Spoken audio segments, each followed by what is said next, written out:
Hello all, in this particular tutorial we will learn about wallet, TDE, RMAN backup encryption and passwordless DB connection using mkstore. TDE stands for Transparent Data Encryption. Now I would like to give you a warning, stop before you proceed. There is no way to recover encrypted data if wallet or its password is lost. Now, different from previous tutorial, I have already covered this particular tutorial. In previous tutorial, we used Aura PKI. Here we are using mkstore. Location of wallet in previous tutorial was defined using SQLnet.aura file, but the parameter that I used was wallet location. Here we are using same SQLnet.aura file, but the parameter that I'll be using is encryption wallet location. Now, I would like to give you a note regarding mkstore. Mkstore is a command line Oracle utility that you can use to add secrets and credentials to wallet and then manage them. It is available in Oracle Database Client. Starting in Oracle Database Release 23 AI, mkstore is deprecated. Oracle recommends that you use Aura PKI instead of mkstore. So mkstore is deprecated starting from 23 AI and Oracle recommends that you use Aura PKI. What is the procedure to set up the wallet using mkstore? Create the wallet using mkstore. Convert the wallet as auto login wallet using mkstore. Set encryption wallet location in SQLnet.aura file. Create key using alter system set encryption key. So the steps are, first you create the wallet, convert the wallet as auto login wallet, tell using this particular parameter from SQLnet.aura, tell Oracle where to look for wallet, and finally create the encryption key. Let's see these steps in detail. So we will use the create wallet command mkstore minus WRL location of your wallet create to create the wallet. Then we will convert this wallet to auto login using the same syntax, but instead of using create, we'll say create SSO. So this will convert this particular wallet. So you need to first create the wallet and then you need to convert the wallet as auto login. Once that is done, you can use this particular parameter encryption wallet location in the SQLnet.aura and this particular, wherever you have created that wallet, specify it here. And this particular parameter will inform Oracle where to look for wallet. And finally, create your master key using alter system set encryption key. So now that we have seen these particular steps, let's understand something about this particular tutorial. If you have already seen the video related to wallet using administrator key management or Aura PKI, then some of these sections are pretty similar and you can skip them. Since I wanted to make independent video, so everything is covered here once again. So even if you do not watch previous videos, this video should cover it all.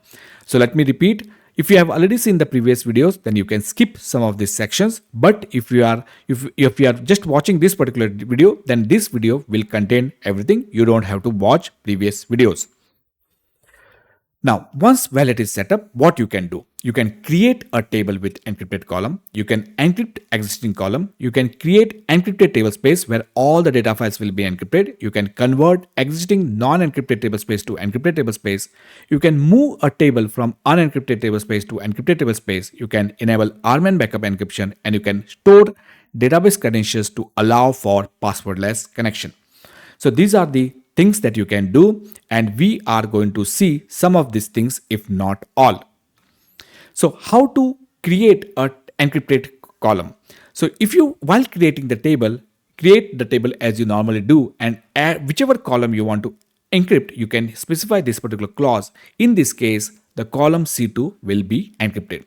Now, if you have an existing table which you want to encrypt, what you need to do, you can use the alter table clause, modify clause of the alter table, and whichever column you want to encrypt, you can use that particular clause. Now, here there is a small difference. If you see here, I have not specified anything related to salt, and here I have specified no salt. So what it means is like, if I don't specify the salt is default. So this particular column will use salt, this particular column will not use salt because I have said no salt. So this particular column will use salt, this particular column will not use salt. So because the salt is default. Now what is salt? Salt is a random string added to data before encryption, is a way to strengthen the security of encrypted data. Let me repeat. Salt is a random string added to data before encryption and is a way to strengthen the security of encrypted data, and salt is default. Now, if you want to create encrypted tablespace, you will use the same syntax, whatever the normally how you create your tablespace. However, you will add this clause. This particular clause will tell Oracle that this particular tablespace and all of the data files belonging to this particular tablespace will be encrypted in nature.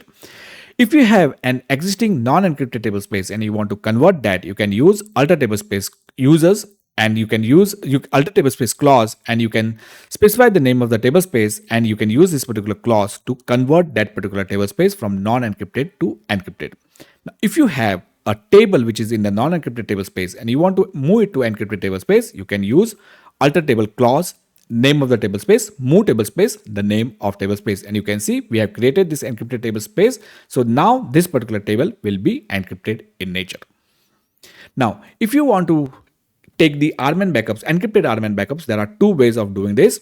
You can either set particular setting. So this particular setting will tell Oracle that, or tell RMAN that any backup that you take in future will be encrypted. Level 0, level 1, backup database, backup tablespace, all the backups, whatever backups that you take will be encrypted. If you don't want to set this permanent, then what you can do, you can set this particular parameter at the session level. So this particular parameter at the session level will say that only that backup which you take in that particular session will be encrypted. So if you can choose which backups to be encrypted. So you don't set this and you set this, the backup will be encrypted. If you don't set this, the backup will not be encrypted. So this is the permanent setting where all the backups will be encrypted. If you want to control which backups are encrypted, you can use this particular clause. Now, you can also store credentials in the database. What do you mean by storing the credentials in the database? When the user tries to make a connection, the user doesn't have to specify the password. The password will be present in the wallet. So automatically Oracle will retrieve the password from the wallet and it will make a connection. So this if you want to connect from the application or from the server, web server, or anywhere else, then you can create this particular wallet. You can store your credentials in the wallet and then you can make the connections to the database. So here to do that, what we are saying in this particular wallet, so this is the location of your wallet, create credentials. This is the name of your Oracle SID. This is the user. This is the password. After running this particular command, this particular credentials will be stored in the wallet, and then when you use this particular SQL plus at this particular the TNS names entry, then automatically it will look for this user, it will look for this particular password and it will make the connection. So you can use the create credentials to create the credential, list credentials to verify what credentials are stored in the wallet. And to do this, you need to make sure that you need to set this SQLnet wallet override to true. Although we have set encryption wallet location, we also need to set this particular parameter, and we will also set SSL client authentication to false. So we will set this particular parameters, and then we can make a passwordless connection to the database. Now, some of the related queries that you might be interested in: $encryption wallet will give you the information about your wallet. $encryption keys will give you the information about your encryption keys. If you want to know if a particular tablespace is encrypted, you can use the column called encrypted from DBA tablespace. If you want to know if the backups are encrypted, then you can use the encrypted column from backup piece. And if you want to know if there are any columns in your database which are encrypted, you can look at DBA encrypted columns. Now that we have seen everything, let's go ahead and connect to our database. So the first thing, before creating the wallet, let me show you if I have a wallet in my system. And you can see that wallet status is not available, and it's looking for this particular parameter from where it got this particular location. This is the Oracle base. So if you have not set the wallet location explicitly, then Oracle will look into the Oracle base. Now, wallet status is not available. That is correct because I have not created the wallet. And if I look at that particular location, it will be no such file or directory. So basically this particular directory does not exist, and that is the reason why the status is not available.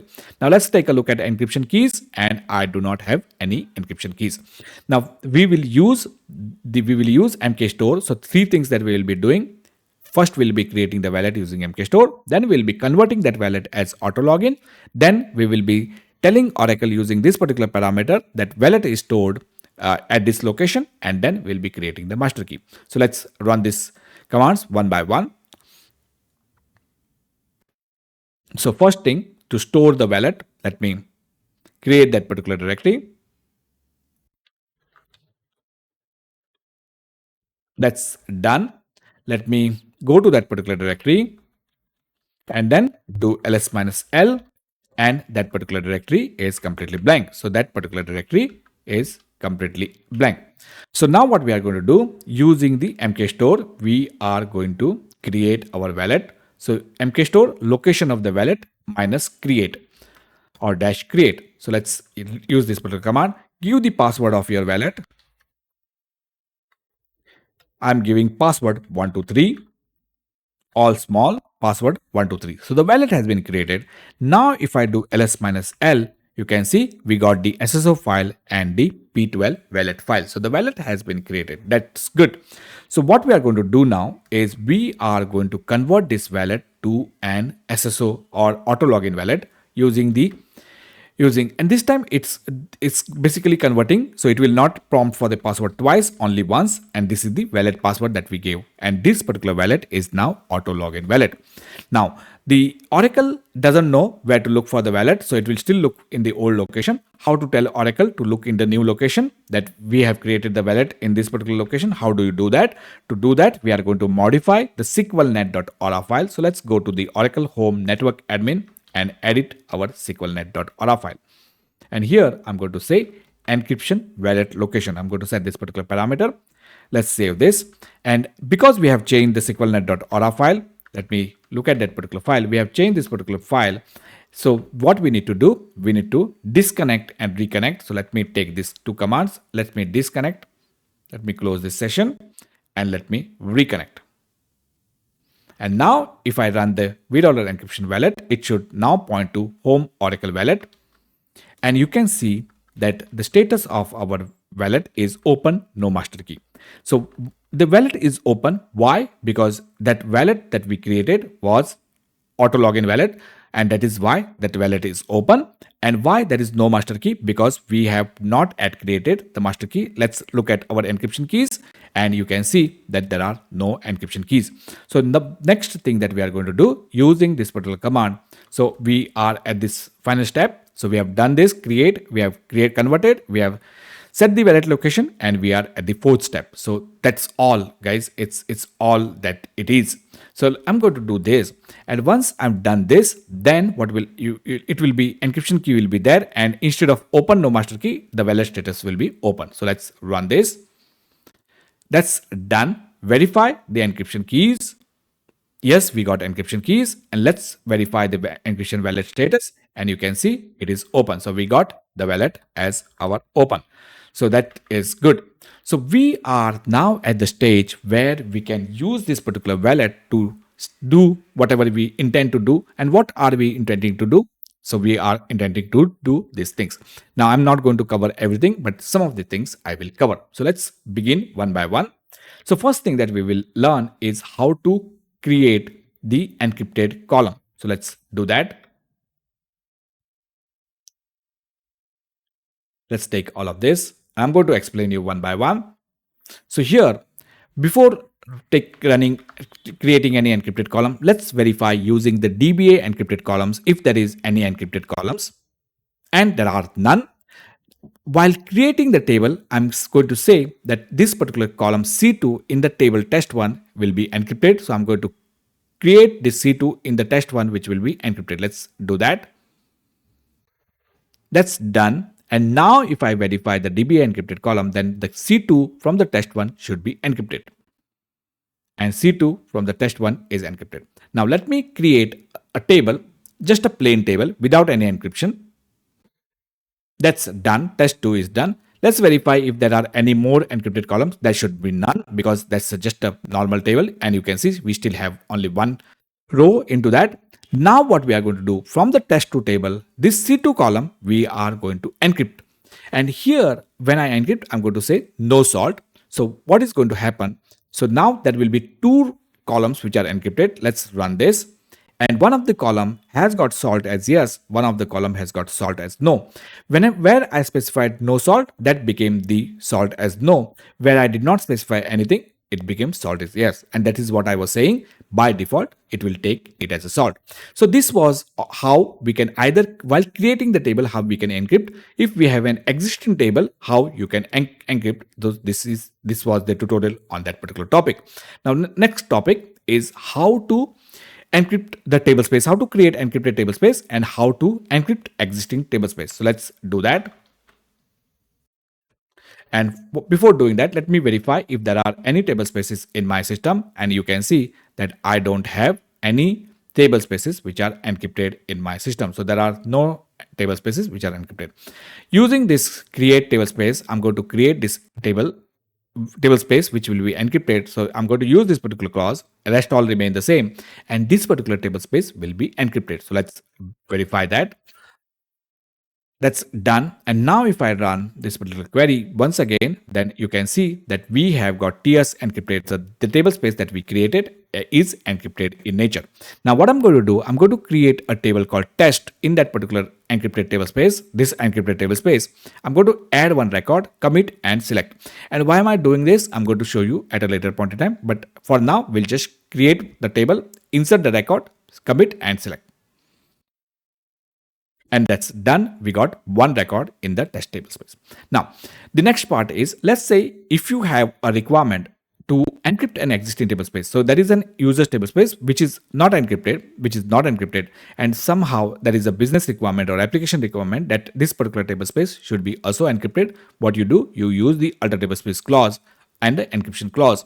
And once we do this, this particular user's table space will be also encrypted. Let's do that. So behind the scene, the user's table space is getting encrypted. Give it a minute. That's done. Now verify. And you can see user's table space is encrypted. So user's table space is also encrypted, which was not encrypted. So this was the tutorial on how to create the table space as encrypted table space, how to convert existing non-encrypted table space as encrypted table space. So that's done. So now the next part is on the RMAN backups. Let's take all of this. Now what I'm going to do, this I need to do in the RMAN session. So let me clear RMAN target. And what I'm going to do is, let me show all. So before doing that, let me show you, let's see if I have got any backup in my system which is encrypted. So to do that, I'm going to run this particular query, and then I'm going to run this particular query, and you can see I don't have any backups. Basically, I don't even have any backups. So what I'm going to do, I'm going to go here to the RMAN. I'm going to show you this particular parameter. So right now the configure encryption for database is off, which means that the backups will not be encrypted. Backups will not be encrypted. So what we are going to do, we are going to turn it on. There is another way of doing this. As I told you, if you remember, we can also use this particular parameter to take the encrypted backups, but I'm going to use this particular method. So what I'm going to do, I'm going to turn on that particular parameter. So I'm going to turn on that particular parameter.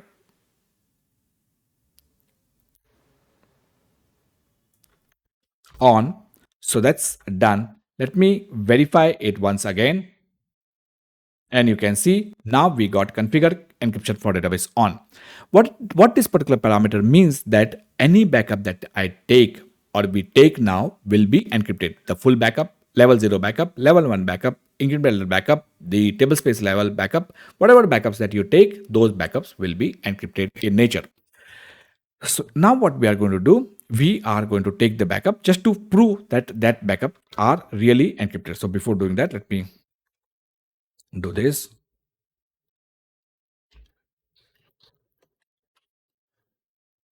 And I'm going to run the backup database. Now remember one thing, the backups that you take after enabling the encryption will take slightly longer time, because those backups needs to do the encryption, that the backup has to be encrypted before writing to the disk. So you might see a slightly longer duration for the backup to complete. So I have initiated the backup. Let's give it few seconds for the backup to complete. And that's done. So we got two things here. One is the the backup set, the backup set, and the second is the control file auto backup. So we got two backups, and let's see if they are encrypted. So I'm going to run this particular same query, select status and encrypted from VDORA backup piece. And let's take a look. And yes, encrypted is yes, which means both the backups are encrypted. And what are those two backups? As I mentioned, one is the backup set and the second one is the control file auto backup. Let's see that. So this is the backup set and this is the control file. See here, and you can see that both of that backups are encrypted. So this is the way we can encrypt the backups once the wallet has been set. Now the last part that we want to cover is about the credentials. So as I mentioned, we can make the passwordless connection to the database. Before creating the credentials, let me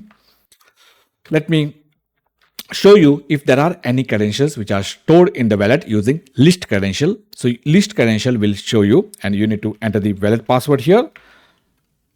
And you can see that list credentials is giving me none. So there are no credentials which are stored in the wallet. So what I'm going to do using the create credentials, and what I'll explain you this one more time. Create credentials will store the credential. This is the SID TNS entry. This is the name of the user who will be using the passwordless connection. So when I try to connect using this TNS entry, then automatically Oracle user will get connected using this particular password. So let's run this particular query. Enter the wallet password.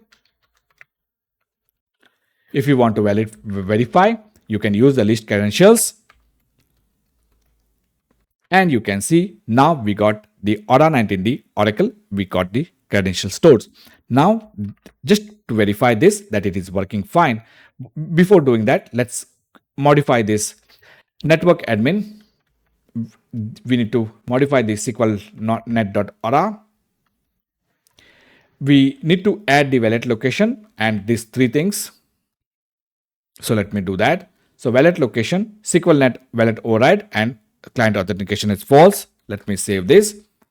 And what I'm going to do now is I'm going to take this and I'm going to, without specifying the password, or I'm just going to use that TNS string, and without specifying any password or user, I'm going to try to connect. And you can see I got connected, and let me see which user got connected. Show user, and the user is Oracle. And why the Oracle user got connected? Because when we store the credential, we store the credential for the Oracle user. So this was the okay.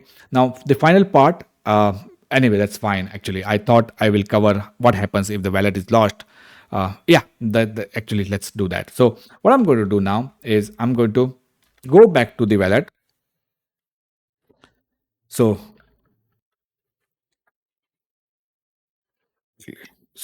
let me go to the, okay. So let me clear this. And what I'm going to do, I'm going to move the wallet to wallet not present. And what I'm going to do, I'm going to bounce the database.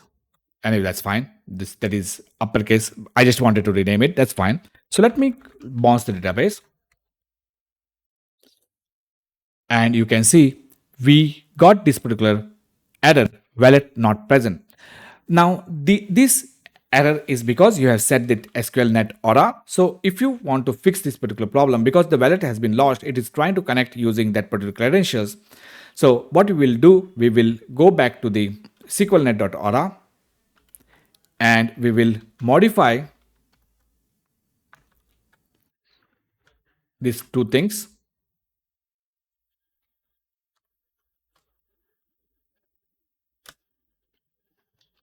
And then we are going to try to make the connection, and we got connected. However, what I wanted to show you is, let me shut down the database and start up.